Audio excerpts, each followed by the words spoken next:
नमस्कार मंडळी, स्वागत आहे तुमचं प्रियंकाच्या होम किचनमध्ये. आज आपण बघणार आहोत खेकडा भजी कशी करायची ते. हो, खेकडा म्हणजे काय खराखुरा खेकडा नाही काय, कांदा भजी कशी करायची ते. तेही अगदी छान अशी कुरकुरीत, एक थेंबही पाण्याचा वापर न करता. चला तर रेसिपीला सुरुवात करूया. 4 मोठे कांदे उभे चिरून घेतलेले आहे. पातळ बारीक चिरून घ्यायचा आहे कांदा. या कांद्यामध्ये आता मी मीठ घालून घेणार आहे. 1.5 चमचा मीठ यामध्ये मी घातलेलं आहे. आता आपण मीठ घातल्यानंतर कांदा छान चोळून घेणार आहोत.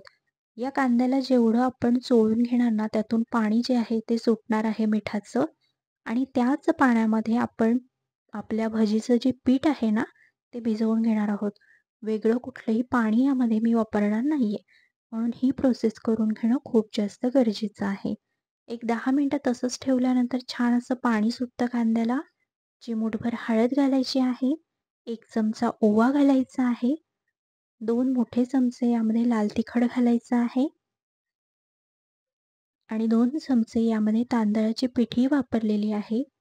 तांदळाच्या पिठाने ना भजी छान अशी कुरकुरीत होण्यासाठी मदत होते. यामध्ये कुठल्याही प्रकारचं मोहन वगैरे काहीही घालायची गरज पडत नाही. खूप छान अशी कुरकुरीत भजी तयार होते. सगळा कांदा व्यवस्थित मळून घ्यायचा आहे, जेणेकरून तिखट मीठ जे आहे ना, ते छान कांद्याला लागेल.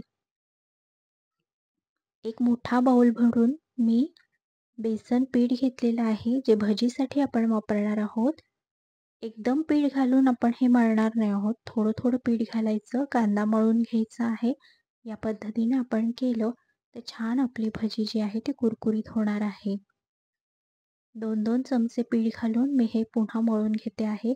जसं आपण पोळीसाठी पीठ मळतो ना कणिक, सेम तसं प्रोसेस करायची. कणिक मळल्यासारखं पीठ मळायचं आहे. एकदम पीठ घालायचं नाही. अगदी थोडं-थोडं यामध्ये मावेल एवढंच पीठ आपण घालणार आहोत. खूप जास्त घट्ट गोळा भिजवायचा नाही, नाहीतर भजी कुरकुरीत होणार नाहीत. तुम्ही बघू शकता या ठिकाणी मी थोडं-थोडं करून पीठ जे आहे ते घातलेलं आहे आणि तरीसुद्धा माझं पीठ जे आहे ते सैलसर वाटतं आहे.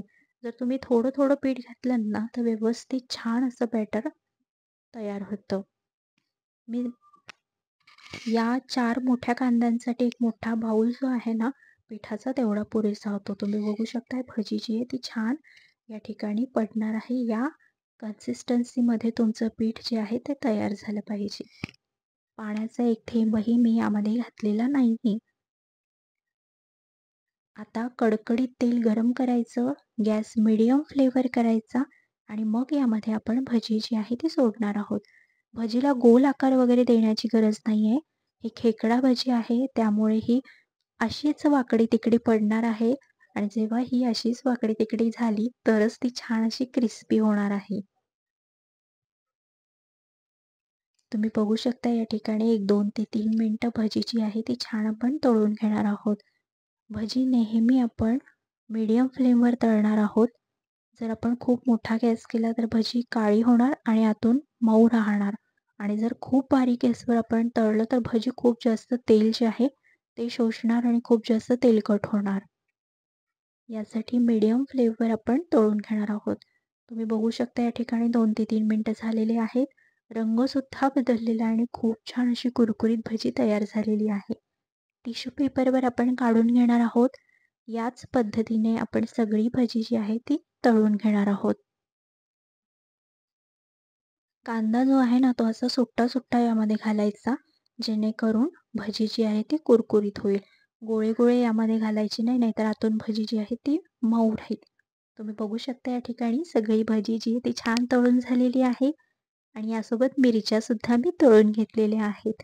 रेसिपी आवडली असल्यास रेसिपीला लाईक करा, कमेंट करा, शेअर करा. भेटूया लवकरच नवीन रेसिपीसोबत. तोपर्यंत खा, प्या आणि मजा करा. आणि हो, पावसाळा सुरू झालेला आहे. मस्त मस्त भज्यांचा आस्वाद घेत रहा. बाय.